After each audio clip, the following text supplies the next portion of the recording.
म्हणजे कन्फ्युजन आणि करप्शनची युती आहे. आम्ही मुंबईत म्हातारे झालो म्हणत मुख्यमंत्र्यांवर निशाणा साधणाऱ्या संजय राऊतांना मुख्यमंत्र्यांनी प्रत्युत्तर दिलं. मुंबईत म्हातारे झालात पण एकतरी समस्या सोडवली का असा सवालही त्यांनी उपस्थित केलाय. मुंबईत जन्माला येऊन म्हातारे झालो, पण आम्ही मुंबईत जन्माला येऊन म्हातारे झालो म्हणून मुंबई महाराष्ट्रात टिकली आणि तुम्ही मुंबईत राहता हे त्यांना विचारा, का राहताय? आम्ही मुंबईत संघर्ष करून म्हातारे झालो, बरं का. आमची एक आधीची पिढी स्वर्गवासी झाली, शहीद झाली, म्हणून तुम्हाला या मुंबईमध्ये बसून महाराष्ट्रावर राज्य करता येते मिस्टर फडणवीस.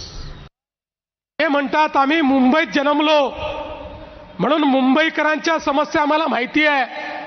ते जन्मून जवान झाले, आता म्हातारे होऊ लागले, तरी मुंबईची एकही समस्या आजपर्यंत त्यांनी सोडवली नाही. मुंबईबद्दल एकही काम ते दाखवू शकत नाही की या मुंबईकरांकरता त्यांनी काय केलं, या मुंबईतल्या मराठी माणसाकरता काय केलं, या मुंबईतल्या सामान्य माणसाच्या जीवनामध्ये परिवर्तन आणण्याकरता त्यांनी काय केलं.